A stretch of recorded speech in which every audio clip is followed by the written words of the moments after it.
Basically, I will be sharing 4 slides, 4 content. First is motivation.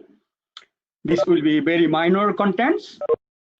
Second will be how to write, that is basically the improving writing skills in high impact journal papers. Second content will be impact assessment, particularly citation impact, its pros and cons, how to address professionally. And finally, I will be addressing a little bit about ethics, publication ethics. That's also important. Need to be aware, some of the right things, some of the wrong things.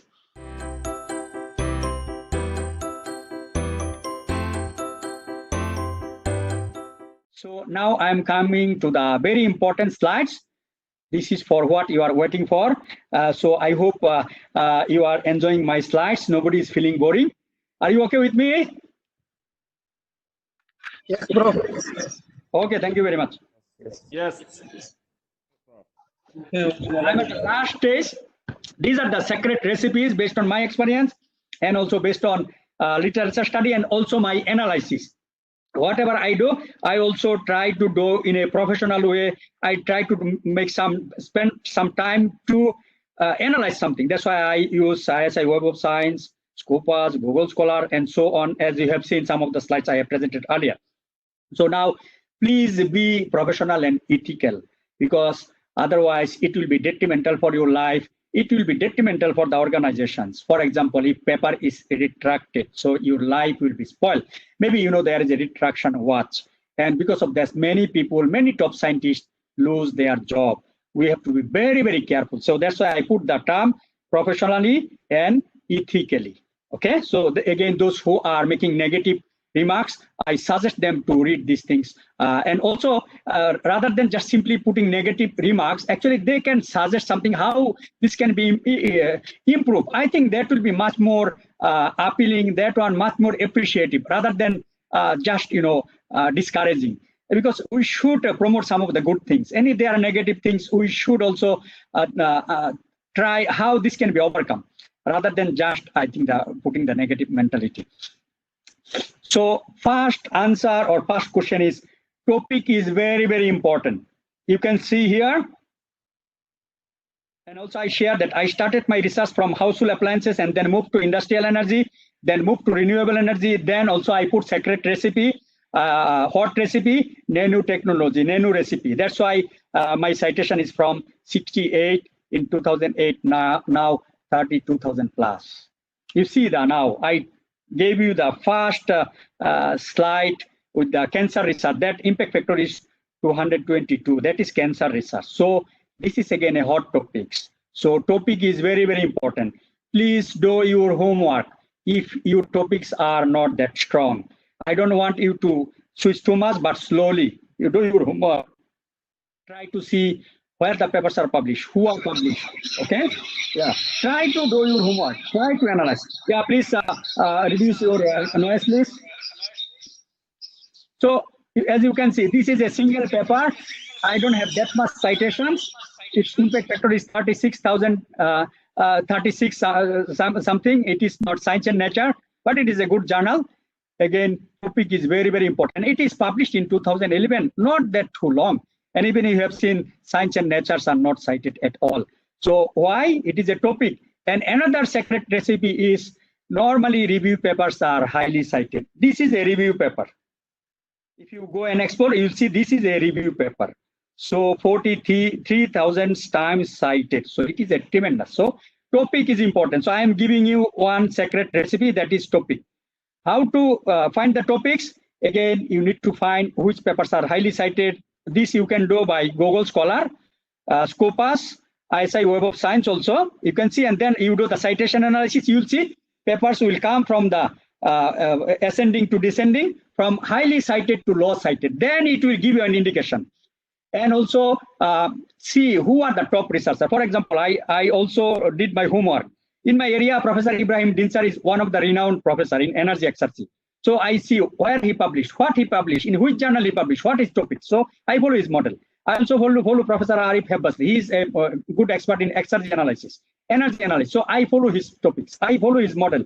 Where they publish. So again, we should follow good model. As I mentioned, I follow the model of some of the model of Tansri Gaud Jasman because he followed the model of the world-renowned university. So this is again, when you write a good paper, also follow a good model paper. So to me, I think this is very important. I follow some good model. Okay, so now research topic. So this is secret recipe in summarized way. So try to find, yeah, please reduce the noise. It will disturb others.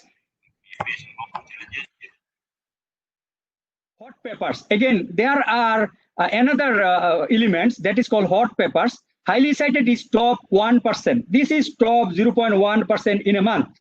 This is again using essential science indicators. You can see hot peppers meaning that it is very, very highly cited. It is stronger than highly cited. You see, highly cited is top 1% and hot peppers are 0.1%. Again, it will show you indicator this is a hot peppers. Again, it is available only at essential science indicators. So some of the actually attributes, some of the things actually you cannot see unless it is subscribed by your university. Try to understand why papers are highly cited. I think I talked this one. Top researcher, university in the field, where they publish their topics, how they publish, what they publish, and so on. And also I give you the topics, how to write the good quality papers, proof quest, digital dissertation. This will tell you how to write a good papers also, because this gives also the good topics, good quality thesis, content, details of all these things. I think some universities subscribe this digital dissertation. This also will help you to write your good thesis as well. Watch latest research or topics in the YouTube, impact to the society, global challenging problems, niche area. These are the things you also need to explore, because you have to solve the problem, those which are niche, global areas, and this can be found. Some of the conference also organized particularly for this niche area, emerging area, niche area. So topic is important. As you can see, there are, according to this Nobel laureate, there are, topic of top 10 problem for next year. So I'm working in this energy environment, so I'm happy. So I think these are some of the things also you need to do your homework. This is the national area. What's the key national areas you need to explore? I'll go a little bit faster now. You see this is again Elsevier. You see the high growth, low impact, then high growth, high impact. So what's the areas? Energy, psychology, environmental science. So these are some of the homework you do, and you enter in the areas, those which are basically high impact, high growth. This is how I shifted from my household appliances to industrial energy, nanotechnology, solar, renewable energy. So that's how it made myself more and more confident. This is the topic of prominence. Again, these are the analysis of Elsevier. Again, this is citation depends on topics. As you can see, these are the papers, 621 times cited, 235 times cited, 123 times cited. Again, this is the topic. So nanofluid, bioenergy, exergy. So again, in your respective areas, try to identify which topics are highly cited, which papers are highly cited. So you need to do the homework. I think nobody shared these types of things. So I hope now I cannot tell each and every recipe because of lack of time, but you can self-motivate yourself. You can train yourself. Actually, the keyword is actually the best learner is the self-learner. Okay, so tips on citation. I think the rapidly publishing journal, have a look on the topics in your area that has high citations. Publication platform also. I publish some paper in multi-science that is not cited at all, but whereas I publish in Science Direct, that one is highly cited, almost similar paper. So again, the publication platform, publishers also very important. Collaboration with the prolific researchers. Again, they will help you. They will tell you. They will make your paper stronger, and basically this also will help you. So that's why the role of collaboration is very, very important. But unfortunately, I cannot talk much about the collaboration.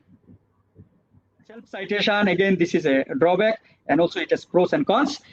Self-citation relevant papers is legitimate, but excessive self-citation, more than 15%, is something like not good. So I started to analyze my self-citation in 2010. At that time, it was something like 23%. So I instructed all my students, don't unnecessarily excessively cite my papers, unless maybe one or two. So alhamdulillah, because of that, now my self-citation is only 7%. This is my self-improvement as well. Okay. So anything above 20% is not recommended. Again, it depends on journal. Sometimes review paper, as far as I remember, in Applied Energy, they allowed something like 30 to 35% review papers. But again, it depends on the journal editors. They check also. There is no hard and fast rule. But as below 20%, I think that is good. 15% will be better. 10% will be very, very strong content similarity. But this content similarity also has sometimes drawbacks because some of the things are actually not achievable to remove. Again, you need to do all these things manually as well. Some high self-citation always not unethical if you write a review paper because you are an expert. Okay, so that's why I divided it into a paper, review paper, original paper. If you write a review paper, I think in that case, if you don't cite your own paper, then you are not expert. That is a legitimate, that is a valid way of citing your paper self-citations. Okay, so self-citation is a valid in review paper, but excessive self-citation is something not good because in Scopus, in ISI Web of Science, there is a button. We just click and the examiners, the committee members can check how much self-citation is there. If it is 50%, I think this is a detrimental. Then the committee member may ask you, oh, you have so much self-citation.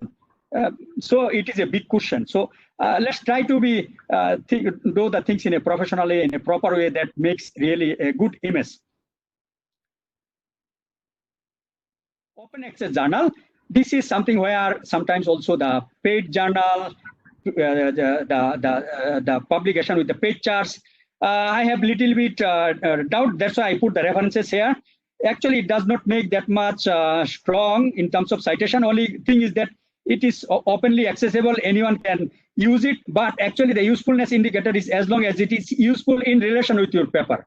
Quality, content. So if quality is not good, content is not good, people actually will not cite. So this references says that there is no guarantee. It may not make you cited is this open access. But my conclusion is, let's say you have very good high quality paper, 1 or 2 papers.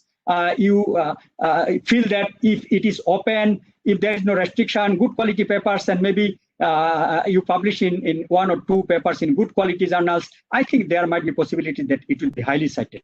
But I am against the publication with the paid charts because there are so many journals without paying. Normally, I don't go paid charts at the initial stage unless some other collaborators push me.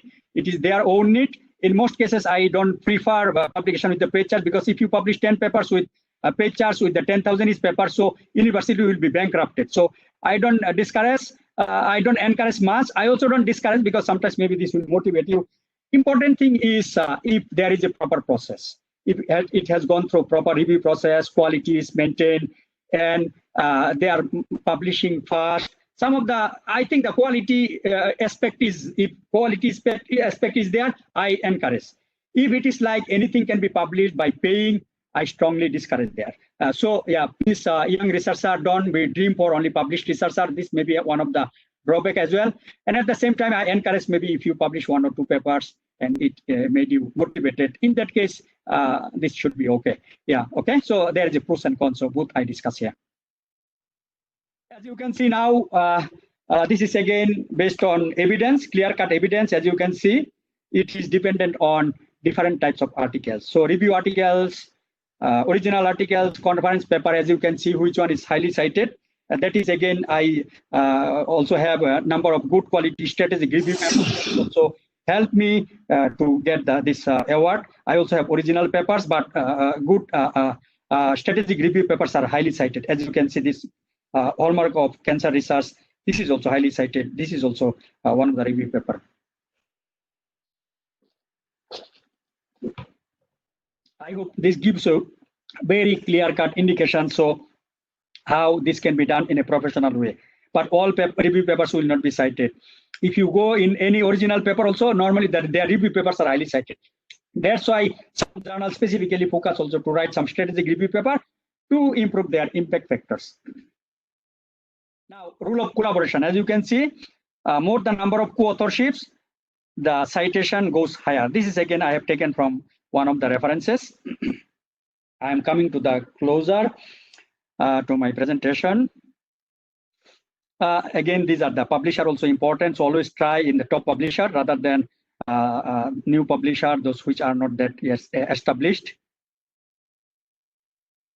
So sharing, again, you can share your contribution, Facebook, LinkedIn, and so on. This may improve your, I think there are other things also, ResearcherGate, all those things also give some indication also. I think these are the way also to promote our own research, visibility, impact. I think all these things should also be considered.